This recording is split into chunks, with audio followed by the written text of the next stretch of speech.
सरकारसाठी बहीण नव्हे तर खुर्ची लाडकी, रोहित पवारांनी काढला चिमटा। तर आमचं सरकार आल्यानंतर लाडकी बहीण योजना अधिक व्यापक करू।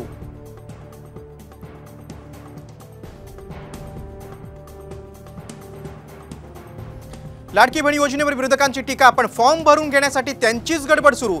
पंकजा मुंडेंनी घेतली विरोधकांची शाळा।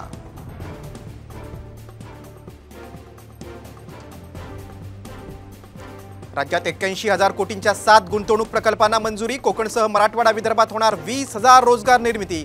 मुख्यमंत्री एकनाथ शिंदेंची घोषणा।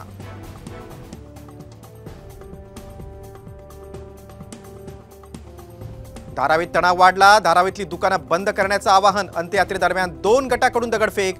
पोलिसांचा मोठा फौजफाटा तैनात।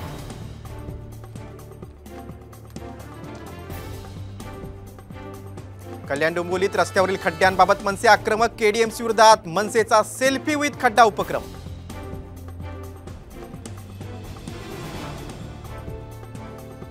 ठाणे, रायगड, रत्नागिरी, सिंधुदुर्गला हवामान खात्याचा येलो अलर्ट। पालघर आणि मुंबईसाठी हवामान खात्याचा ग्रीन अलर्ट।